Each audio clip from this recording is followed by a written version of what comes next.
space within, all filled up with peace, and a quiet voice of bliss that does never cease. It's the healer of our minds and cures all our disease. It gives us courage strong and gives us songs of peace. Brightness beyond all darkness, a hope beyond despair, a faith to fly as high as eagles, and a grace to keep us here.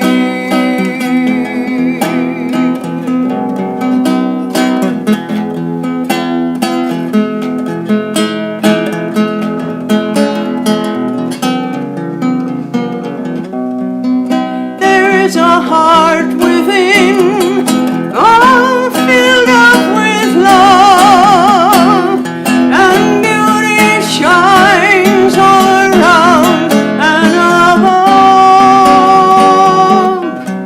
He guides each step we take with joy and wisdom's light. It gives us strength to face each day and every night.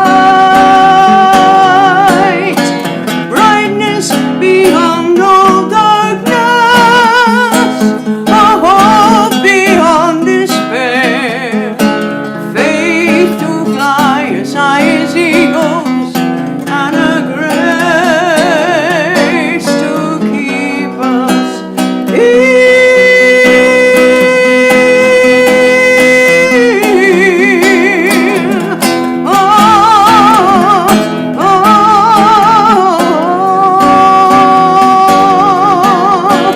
Brightness beyond all darkness, a hope beyond despair, a faith to fly as high as eagles, and a grace to keep us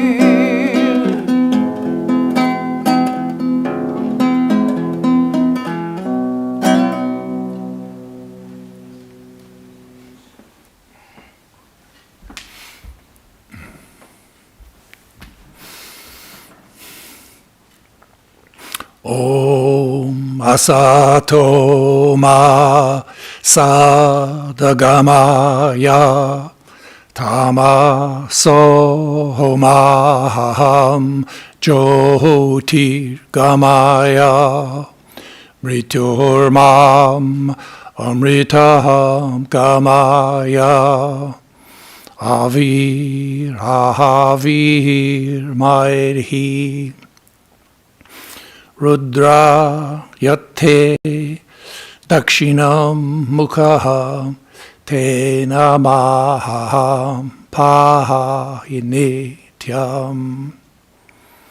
Om, lead us from the unreal to the real. Lead us from darkness unto light. Lead us from death to immortality, and reach us through and through ourselves, and evermore protect us from ignorance by thy sweet, compassionate face.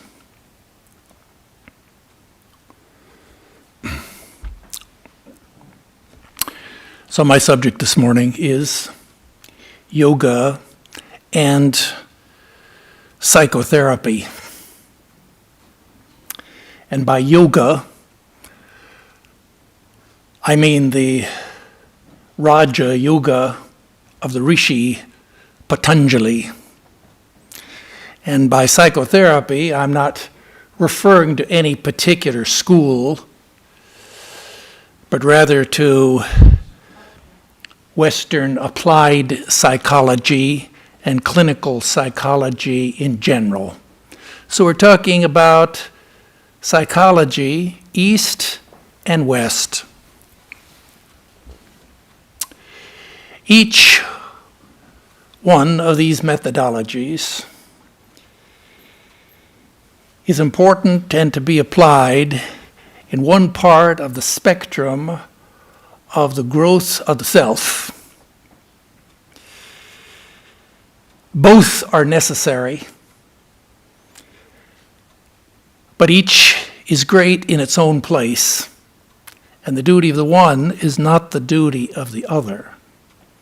And therefore, to understand this, we have to appreciate the difference between the two. Now we can start by visualizing. I'll give you a graphic organizer for our theme this morning. Think of a great mountain, and there's the mountain, and there is a deep valley. The valley goes up from the floor of the valley, goes up into the foothill plateaus, and then the trails wend their way up to the mountain peak. So we're going to be talking this morning about going from the valley up to the mountaintop. Talking about moving from the lower to the higher. From the lower truth to the higher truth. From the body to the mind to the soul to the spirit. From the gross to the subtle to the causal. From the lower vibration to the higher vibrations.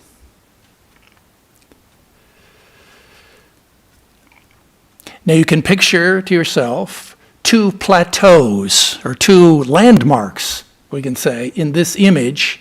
If we're standing on the valley floor, one landmark is the hilltop, the foothills. And the second landmark is the mountain peak. Standing on the plateau of the foothills is the self-actualized man. And seated at the top of the mountain is the self-realized yogi. The one represents the perfection of that's already inherent in man. The second represents the divinity that is already in man. So we're talking about first becoming fully human and then becoming fully divine, because that's our goal, to be fully human and fully divine. So let's begin here by looking here at Western psychology, which is generally speaking a study of personal development, all about the growth and the maturation and the change and the adaptation of the person as the psyche matures. There are, we could use a little integral theory here. We're talking here about there are multiple lines of development in our personal self. There's the bodily self, our feeling self, as we grow, as we mature, intellectual growth, interpersonal, emotional growth, moral growth. Each one of these lines of development has multiple stages. And the idea of growth is to move from onward and upward from one stage to another. And the idea is that we move from the lower stage to a higher stage. We identify with that. We go around the cycle. We cycle around it. And we run the course. We learn our lessons at that stage. Then gradually we differentiate, transcend, and become established in a higher stage, including the lower. The self of the lower becomes the object of the self of the higher.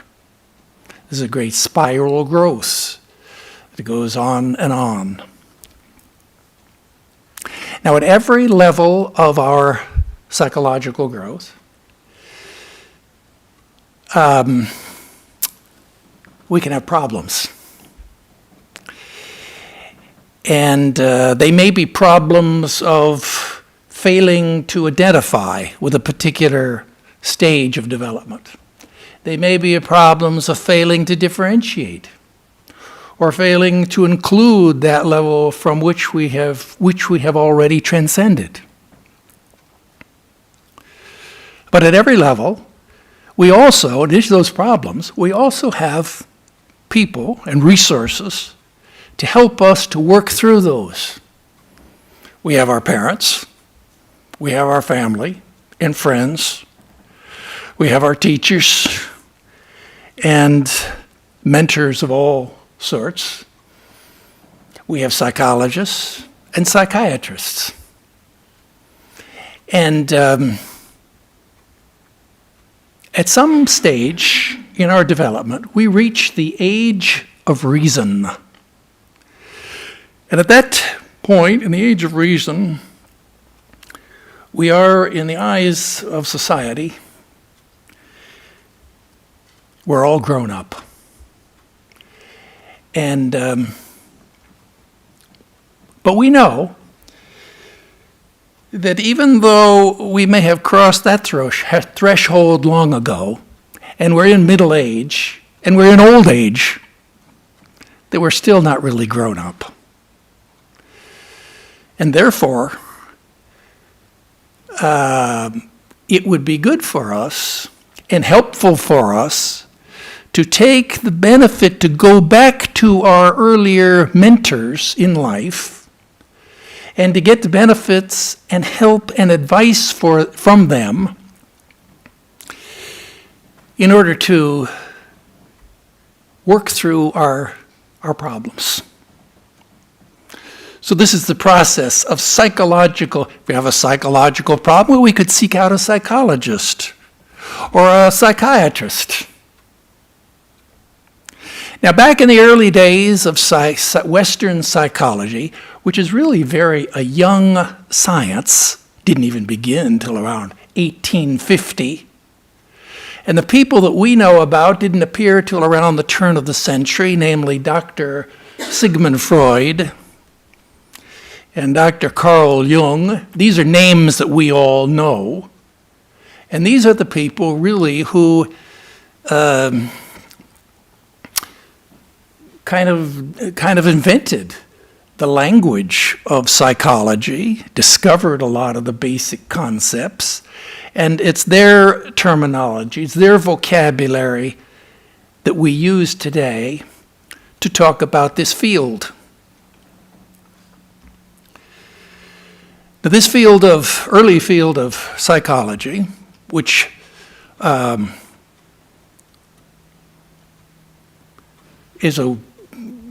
it began long ago, it's called depth psychology. And depth psychology means what? Well, in ancient times, that is in pre-scientific times, maybe back even in the days of the Greeks, they also had a kind of philosophical psychology. It wasn't scientific, but it was philosophical, and it was called maybe we could call it folk psychology. And their idea is that we look around, we see a mature man, a mature human being is someone who is a man. Well, man was defined as the rational animal. And the idea is that in the well-ordered psyche of Plato, for example, all of the different functions of the person are arranged in a hierarchy and are ruled by reason. Now we can contrast this view, this ancient view which lasted through the Middle Ages, to the view of the depth psychology, which gives us a radical different perspective on our own psyche. And they use the model of the iceberg. And you've seen the iceberg, pictures there of how just the tip of that iceberg is tipping above the surface of the ocean. You wouldn't suspect there's anything there, but you get back and you look down the undercarriage, you see a vast, almost the size of a mountain. All of that is hidden underneath. Similarly, they said that the rational psyche, that is the ego, the rational thinking mind, is just the tip of the iceberg. And that we think that we're making decisions and controlling our lives. Actually, our lives are influenced and determined by all of the hidden desires and intention and wishes and dreams and traumas and confusion of the unconscious. And all of this is beneath our awareness. We don't have any idea, we don't have any knowledge of what's happening. We're not conscious of it. And therefore, it's like, well, just like a ship has got to be wary of that deep under part of the iceberg. Similarly, we go through life and we're not aware of our unconscious mind. And therefore we have the term depth psychology. Depth psychology just means their method was to, using a variety of techniques, was to go down and enable you to access your unconscious and to bring things up from the unconscious into your awareness so that your own rational self, that you could deal with these and integrate them in a healthy way. Now, both Dr. Freud and Jung began at the earliest time working with patients that were considered to be like mentally ill. I mean, maybe they just had some neurosis, were living in denial of their feelings, or maybe they had a lot of defense mechanisms, all the way up to people who were fully crazy. That is, maybe they were psychotic and out of touch with reality. These were the patients that they worked with. They were all people who had disordered minds.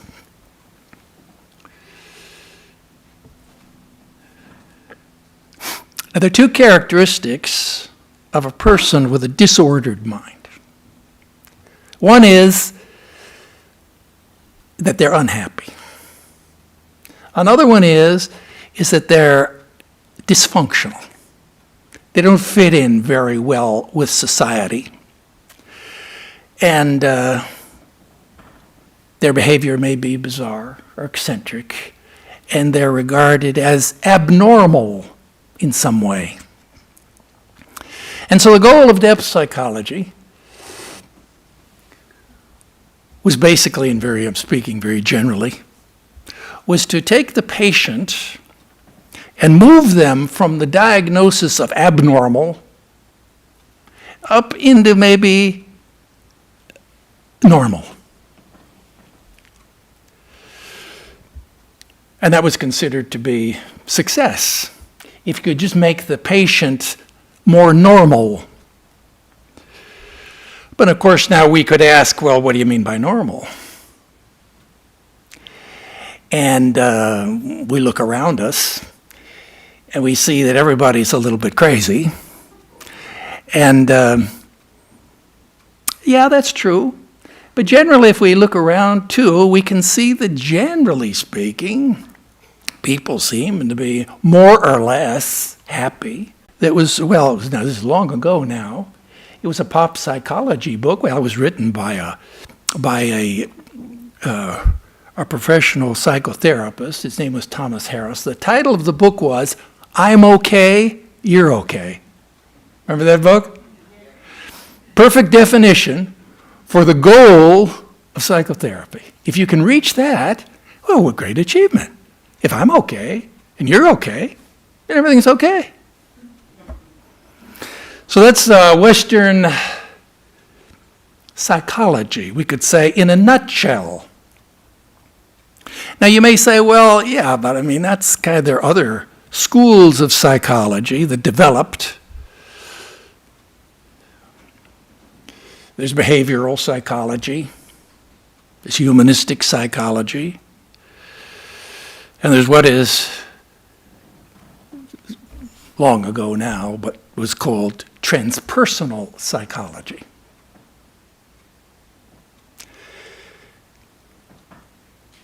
We'll skip over all those. It's just more about personal development. And so let's take an example of the kind of an ideal person. Let's go back to the guy who is standing on the plateau of the foothills of the mountain.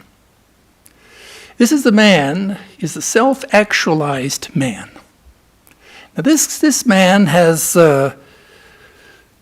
he had problems in his early life, but now he's reached the age of maturity, maybe middle age.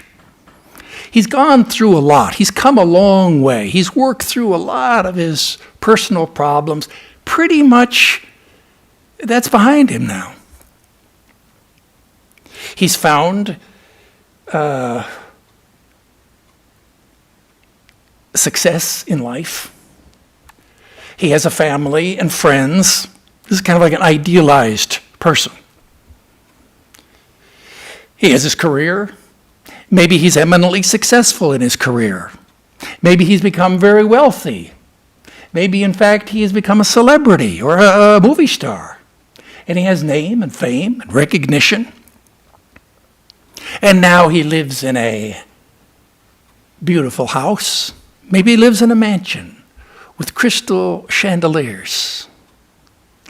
And he has 2 cars and a boat. And he's traveled around the world. He's seen the sights of everywhere in the world. Now this guy is kind of like the Zen Buddhism. They give us the image of a man, just to visualize a man, who has climbed up to the top of a 50-foot flagpole. And there he's reached the top, success. Everyone hears the applause of all those people who've seen his achievement. But as he's there, he's clinging to the top of that pole, a thought goes through his mind, now what? Now where do I go from here? What is left for me to achieve? I've already achieved the pinnacle of success. I've gone as far as I can go. Now what's my purpose? What is it that will give meaning to my life? Now you can see these are not, these questions, these are not personal problems he has. These are problems that are not psychological, these are existential problems. These are kind of issues that arise because we are human. And because we have reached a certain level of maturity in the growth of the psyche, he's asking himself these questions. And he's kind of, that image there is kind of symbolic. Not just of one particular man, but we could say of the whole of collective humanity, of the whole collective consciousness of the Western world. Whole world which has achieved eminent great success in material and science and technology and the standard of living and material success have achieved great, highest success. And yet, still, people suffer from a sort of feeling of lack of direction, of lack of meaning and purpose. And in fact, they say that 90% of the people who are in the waiting room, waiting to see the psychiatrist, are not there because they have personal problems, interpersonal problems. They're really there because their lives are meaningless, because they're searching for some higher purpose, some deeper significance in their life. And in fact, this was the observation of Dr. Carl Jung, where he says a famous quotation. I'll paraphrase it for you, where he says, in the last 30 years of my practice, I've consulted with people from all of the civilized countries of the world. And of them all who are over past middle age, maybe over the age of 35, of them all, there was not a single one whose problem was not in the end the want of a religious outlook on life. So that was his diagnosis, that what was wanting is a spiritual outlook on life.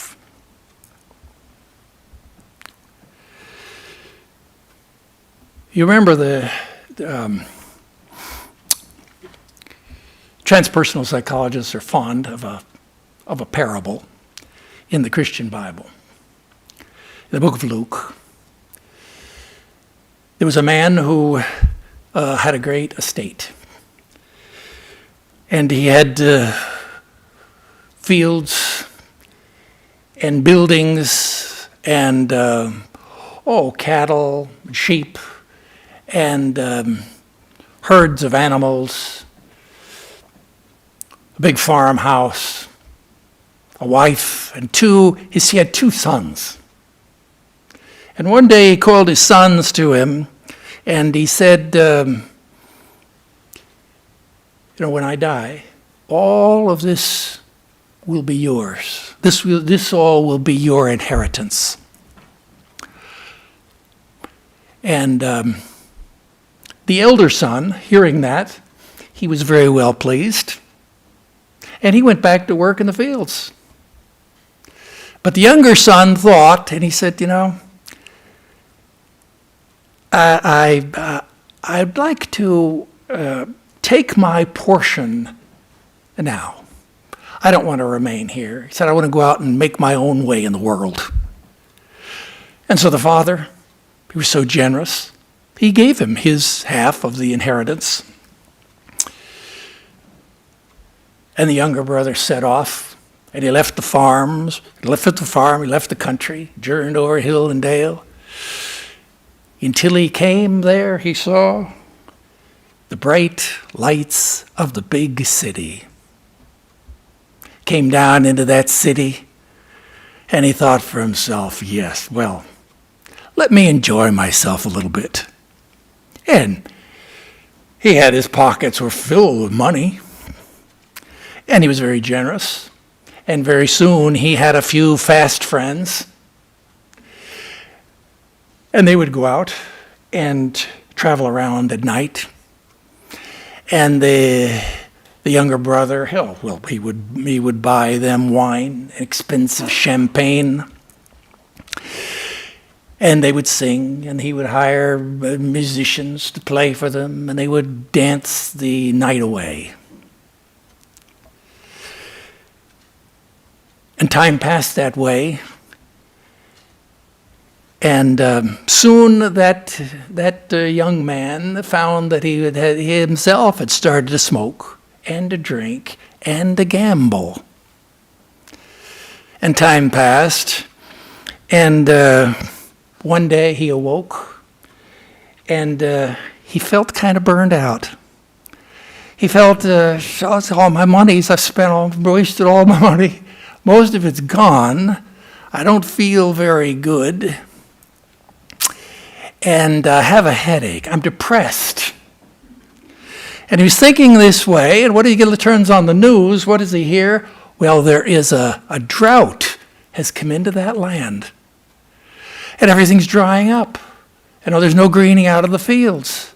And all the businesses are closing down. And there's famine in the land. And the younger brother, well, he had to use whatever small money he had left to pay off his gambling debts. Now he had no money. He looked around. He couldn't find a job. He looked and looked. Finally, the only job that he could find was tending swine in a stockyard. And there he sat. He's cold and he's all alone. He's hungry. He's looking at those pigs eating from big bags of corn that are bought for them. Those pigs are eating better than I am. So like this, he's thinking, and I said, even the servants in my father's house are eating and so cared for, doing better than I am. Thought came into his eye, I will return to my father's house. So saying, he set off on a long journey. And on his journey he was always thinking, what will happen? Will I be rejected? Will my father cast me away? Will I be able to find at least some food, maybe, or something? It's like this. He was worried of the anger of his father. But he looked along, he saw someone up ahead coming down the road. In fact, a man was coming towards him, and not he was walking, he was running, and his arms were open wide. And it was the father. He said, oh, yes, son, welcome home, welcome, come with me. They went home, and they had a big feast. Welcomed home, the prodigal son had returned. You all remember that story. And that's kind of where that's kind of the cycle, right? We follow, we begin at the source. We fall from the source. We go through the trials and tribulations of our personal life. And then we come to the point where it comes into our mind, we have to return to the Father. It's time to return to the source. And this is where Indian psychology begins. So we talked about Western psychotherapy. Let's talk here about yoga psychology. We could call it, now we talked about depth psychology. Now we're going to talk about height psychology. We're talking about a little different perspective now. Yoga comes out of the yoga psychology comes out of the framework of the Sankhya philosophy. The Sankhya philosophy if you haven't heard about it, you want to read about it in the complete works of Swami Vedarupananda. Very helpful for us to understand. It's not the same as Vedanta, but it's very helpful for us to understand the fundamental teachings of Vedanta philosophy. Now, the Sankhya literally in Sanskrit means to count and to calculate things. And therefore in Sankhya, there's no appeal to scriptural authority. There's it's all reasonable and rational analysis. And the analysis is that there are 25 cosmic principles. But just to make it easy, we'll make it 2 principles. And that is there's nature and there is pure consciousness. Prakriti and Purusha. Nature here, they don't mean it's just the wilderness or the national parks. They mean the whole of the macrocosm, the gross, the subtle, and the causal level, and the whole of the microcosm, your body, your mind. All this is included in nature. And nature is made up of Prakriti. Prakriti means stuff. It's just matter. It's just, it's all objective stuff. Over and apart from that is your own divine self, the witness consciousness.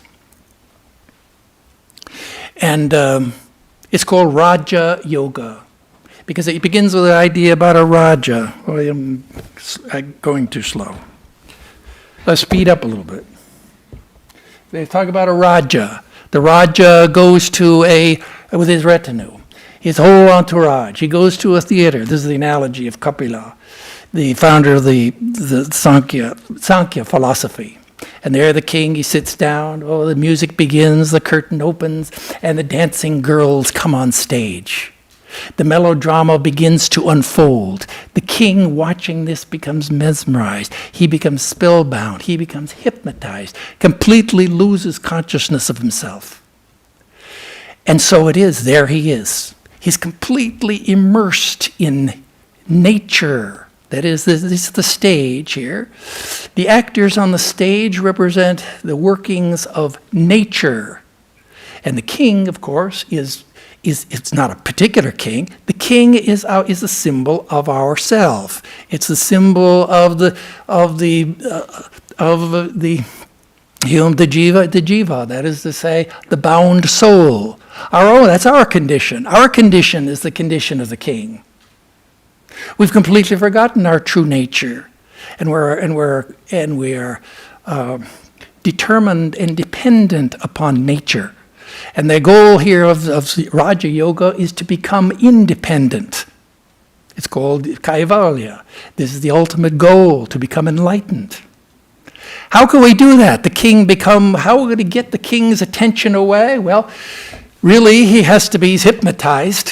He really has to be dehypnotized. And this is Raja Yoga. This is I'm just taking it as an example. Principles hold true in all the yogas. The idea is to dehypnotize ourselves from nature and to gradually recall our true nature as the witness consciousness. We want to return to the source within us, that is the divinity within us. Now you may say, well, that doesn't sound much like psychology. It sounds more like religion. And you're right.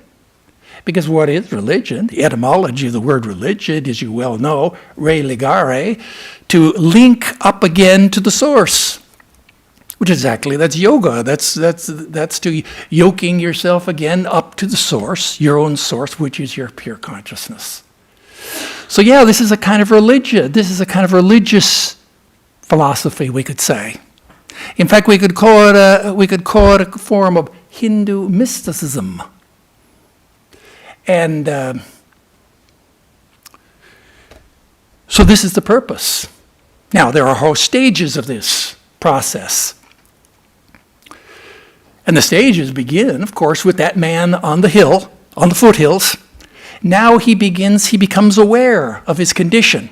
And he begins to see, he looks around, he sees, oh, I know what I can do. He says, I can continue my journey.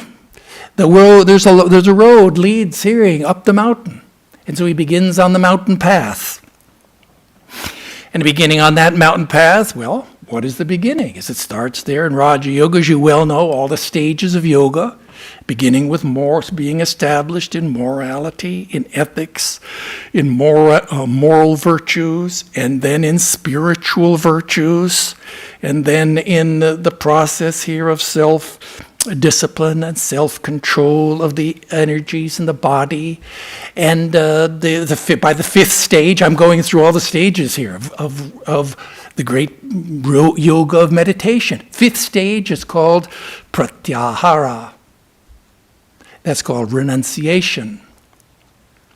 It means you have to withdraw your mind from nature, both external and internal. Unless you have, that's the kind of now we're at the pivoting point here, the essence of Raja Yoga. That's the essence, the characteristic defining feature of Raja. You hear a lot about meditation. This is real meditation. This is the original meditation. And this meditation is defined by withdrawal of the mind.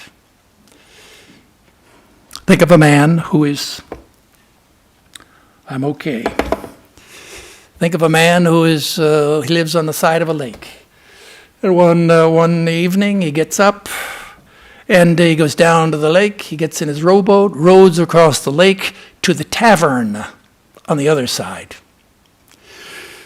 Ties up his boat, goes up there, drinks in the tavern all evening, all night. Closing time, he leaves there. He's completely drunk.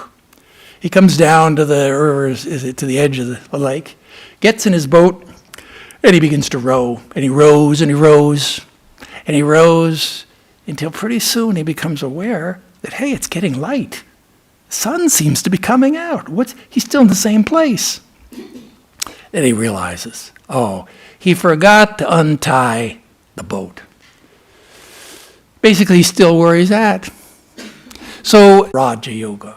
What is the psyche? Well, there's another dimension here to the Indian psyche, of course, which we don't hear much about. It's called the self. It's called the Purusha. It's called your own self-consciousness. The Purusha, I'm going to use the Sanskrit word here, Purusha, but we could call him yourself. Purusha is yourself. It's a witness. And what is a witness? You look out the window and you see an auto accident. You were the witness to the accident. But if you look down at your hands and feet, you don't say that you're the witness of your hands or of your feet. We're not used to talking like that. But the real pure consciousness within you, that is yourself, you are the witness of your hands and feet. You are the witness of your thoughts and feelings, because that is your nature, is consciousness. Consciousness is separate from the body and the mind. And therefore the goal of yoga, of Raja Yoga, is if we want to manifest our full nature, then our nature is mine. Human being, 100% human, 100% divine. Now we have to complete the picture. Manifest the divinity within us. Divinity here means yourself, your own consciousness. Your consciousness, we could say, is comparable to a light. Think about the light in the theater where the king is at. He's watching what's going on stage. Meanwhile, there's a lamp in the theater which is illuminating everything. And the lamp illuminates all the people in the audience and illuminates all the activities on the stage. It touches intimately everything within the whole theater. But it's completely unattached. It doesn't see, it doesn't hear anything, it doesn't move, it doesn't act. It just is the witness. It just sheds light. It just is luminous. Similarly, it is with our consciousness. That's our true nature of our conscious self. That's the goal of this of yoga psychology, is to get our psyches in order. That is to say, ruled by our higher self, which is beyond reason, which is beyond thoughts and feelings, which is beyond nature. And so we have to gain control over our mind. The mind is compared in Indian psychology to a lake. And if you think of a lake, you see the wind is blowing, the rain is falling. Imagine how disturbed and that lake is. And we can't hardly see anything.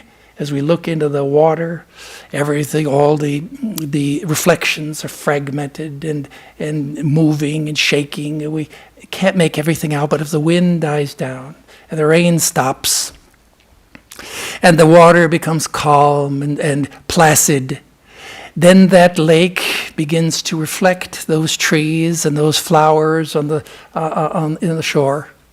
And we can see very clearly what they are. Similarly, it is if we could calm our own minds. This is yoga psychology we're talking about now. Our goal is to calm our minds. Who's going to calm the mind? Well, that's our spiritual self. Has to take control over the mind, to calm the mind, and once the mind becomes like a mirror, then it will reflect things as they are. We'll see things as they are. But the goal here is not to see things as they really are. The goal is rather to take that mind, which has now become calm and placid and reflective, and to turn the mind towards yourself.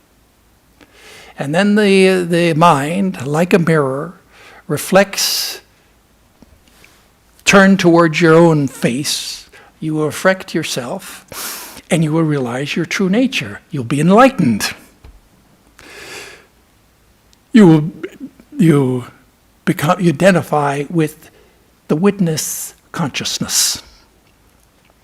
So this is the goal of Raja Yoga, is enlightenment, complete independence and freedom.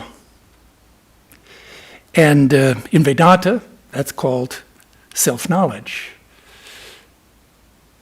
That's called self-realization. So we can see there's our presentation, yoga, and Western applied psychology, psychotherapy. We see here that each one is a methodology that's applied to one part of the spectrum of self-development. Both are necessary for holistic growth, but each one is great in its own place. And we begin at wherever we're at, even if we're in the floor of the valley. We're going to climb up to the foothills, become established in higher and higher levels, and the foothills begin our journey on the mountain path. And so today, here we are, and we've all come a long way. Maybe we're somewhere in the foothills. And our goal now is to get on the spiritual path and to realize our true self.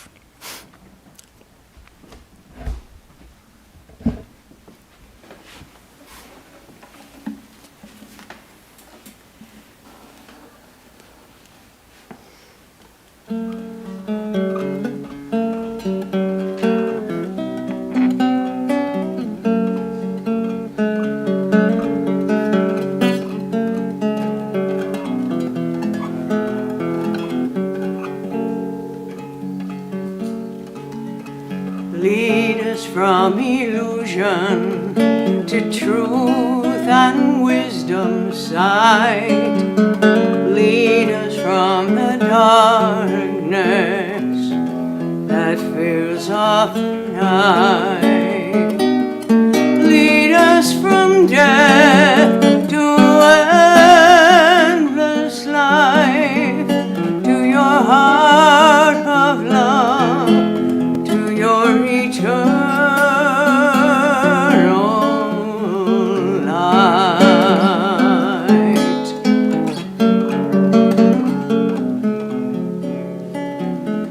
Reach us through every veil that seems to hide your face, beyond our every ignorance, beyond both time and space.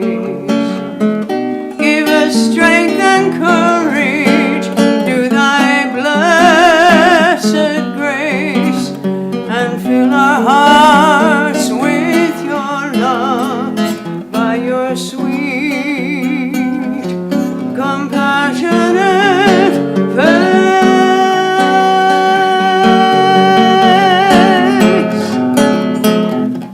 Om Tat Sat Om, Om Tat Sat Om, Om Tat Sat Om, Om Tat Sat Om.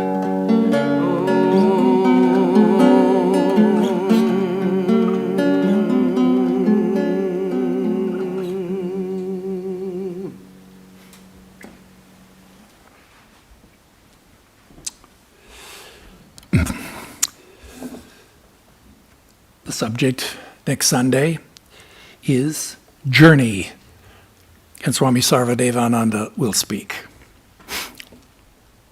Om Dyo Ho Shantihi, Antariksha Ham Shantihi, Prithivi Hi Shantihi, Apa Shantihi, Oshadaya Shantihi, Vanaspataya Shantihi, Vishwe Deva Shantihi, Brahma Shantihi, Sarvam Shanti. Shantireva Shanti. Sa me Shantirehi. Om Shanti. Shanti. Shanti. Om. Peace is in heaven. Peace is on the earth. Peace is in the sky and in the waters. The herbs and plants and trees are full of peace. The gods are peaceful. May this eternal universal peace enter our souls and beings. Om. Peace, peace, peace be unto us all.